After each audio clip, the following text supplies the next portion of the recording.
बारिश की हल्की हल्की आवाज पूरे शहर में फैली हुई थी। रात के तकरीबन 1 बज रहे थे। शहर के आखिरी कोने पर एक पुराना अपार्टमेंट था जहां सिर्फ चंद लोग रहते थे। इसी इमारत की चौथी मंजिल पर एक लड़की रहती थी। उसका नाम था हिना। हिना एक फ्रीलांसर थी, दिन भर काम करती और रात को देर तक जागती। वो अकेली रहती थी क्योंकि इसके वालिदैन दूसरे शहर में थे।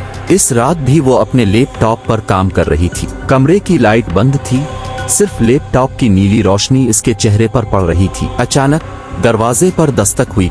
हिना ने चौंक कर दरवाजे की तरफ देखा। इतनी रात को कौन हो सकता है? वो आहिस्ता आहिस्ता दरवाजे के करीब गई। पीप हॉल से बाहर देखा, लेकिन बाहर कोई नहीं था। वो चंद सेकंड तक खामोश खड़ी रही, फिर वापस आ गई। शायद वहम होगा। उसने दोबारा काम शुरू कर दिया, मगर चंद लम्हों बाद इस बार आवाज पहले से ज्यादा जोरदार थी। हिना तेजी से उठी और गुस्से में दरवाजा खोला। बाहर लंबा खाली कॉरिडोर था। ट्यूबलाइट बार बार जल बुझ रही थी, लेकिन वहाँ कोई इंसान नहीं था।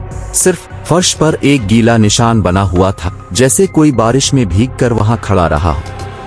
हिना के जिस्म में अजीब सा खौफ दौड़ गया। उसने फौरन दरवाजा बंद किया और खुद को समझाने लगी, ये सब मेरा दिमाग है, मैं ज्यादा हॉरर फिल्में देखती हूँ। इसी वक्त उसके फोन पर नोटिफिकेशन आया। Unknown number. मैसेज में सिर्फ एक लाइन लिखी थी, दरवाजा मत खोलो। हिना के हाथ कांपने लगे। उसने फौरन जवाब लिखा, तुम कौन हो? लेकिन सेंड करते ही मैसेज गायब हो गया, जैसे कभी आया ही ना हो। कमरे में अचानक डांसेस बढ़ने लगी। खिड़की खुद ब खुद हिलने लगी। हिना ने घबरा कर खिड़की बंद की और तभी उसे लगा जैसे बाहर कोई खड़ा है। 4 मंजिल नीचे सड़क पर एक औरत सफेद कपड़ों में, वो बिल्कुल साकित खड़ी थी और सीधा हिना की खिड़की की तरफ देख रही थी। बारिश इस पर गिर रही थी मगर वो हल भी नहीं रही थी। हिना ने फौरन पर्दा बंद कर दिया।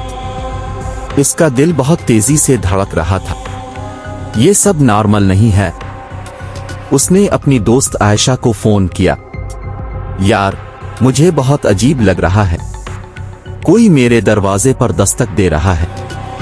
आयशा हंसने लगी, तो तुम फिर हॉरर वीडियोस देख रही होगी, सो जाओ। नहीं, मैं सच कह रही हूं। मगर अचानक कॉल कट गई। फोन की स्क्रीन ब्लैक हो गई और फिर फोन खुद ब खुद ऑन हुआ। कैमरा ओपन था, फ्रंट कैमरा। हिना ने स्क्रीन पर खुद को देखा, लेकिन इसके पीछे भी कोई खड़ा था। लंबे बाल, सफेद चेहरा, काली आंखें। हिना चीखती हुई पलटी, लेकिन कमरे में कोई नहीं था। इसकी सांसें तेज हो रही थीं। इसी लम्हे अलमारी के अंदर से आवाज आए, ठक ठक, जैसे कोई अंदर से दरवाजा खटखटा रहा हो। हिना की आंखों में आंसू आ गए। वो आहिस्ता आहिस्ता अलमारी के करीब गई।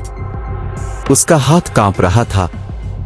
उसने जैसे ही हैंडल पकड़ा, आवाज बंद हो गई। पूरा कमरा खामोश हो गया।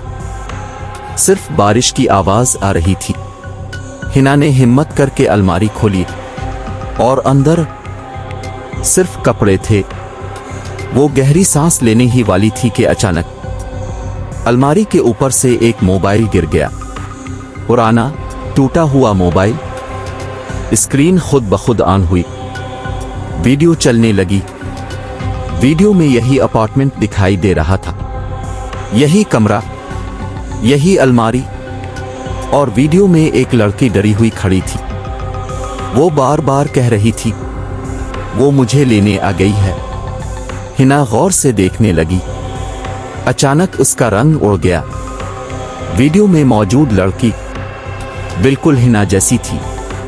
अचानक वीडियो रुक गई और स्क्रीन पर एक तारीख आई। 3 साल पहले हिना के हाथ से फोन गिर गया। ये कैसे मुमकिन है? इसी वक्त दरवाजे के बाहर कदमों की आवाज आने लगी। ठक ठक ठक। आहिस्ता आहिस्ता कोई चल रहा था। कॉरिडोर में हिना ने दरवाजे के नीचे देखा। बाहर किसी के पांव नजर आ रहे थे, गीले, बिल्कुल साकित। फिर अचानक एक आवाज आई, बहुत धीमी। हिना। हिना की सांस रुक गई। दरवाजा खोलो। वो आवाज किसी औरत की थी, कमजोर, डरौनी। मुझे अंदर आने दो। हिना पीछे हटने लगी। इसी लम्हे बिजली चली गई। पूरा कमरा अंधेरे में डूब गया। सिर्फ बाहर कॉरिडोर की सुर्ख इमरजेंसी लाइट जल रही थी और दरवाजे के नीचे से सुर्ख रोशनी अंदर आ रही थी। फिर किसी ने जोर जोर से दरवाजा पीटना शुरू कर दिया। धड़ाम, धड़ाम, धड़ाम। हिना चीखती हुई कोने में जा बैठी। इसकी आंखों से आंसू बह रहे थे। अचानक सब खामोश हो गया, मुकम्मल खामोशी। चंद सेकंड बाद इसके फोन पर एक नया मैसेज आया, वो अब तुम्हारे पीछे खड़ी है। हिना के हाथ कांपने लगे। उसने आहिस्ता आहिस्ता सर घुमाया और कमरे के अंधेरे में एक औरत खड़ी थी। लंबे गीले बाल, सफेद चेहरा, काली आंखें। इसके होंठ अजीब अंदाज में मुस्कुरा रहे थे। और फिर वो अचानक बहुत तेजी से हिना की तरफ बढ़ी। हिना जोर से चीखी। अगले ही लम्हे सुबह हो चुकी थी। सूरज की रोशनी कमरे में आ रही थी। पुलिस अपार्टमेंट के बाहर खड़ी थी। पड़ोसियों ने बताया कि रात भर लड़की के चीखने की आवाजें आती रही, मगर जब सुबह दरवाजा तोड़ा गया, कमरा खाली था। हिना कहीं नहीं मिली। सिर्फ एक चीज मिली थी, दीवार पर उंगलियों से लिखा हुआ एक जुमला, वो अब अकेली नहीं है।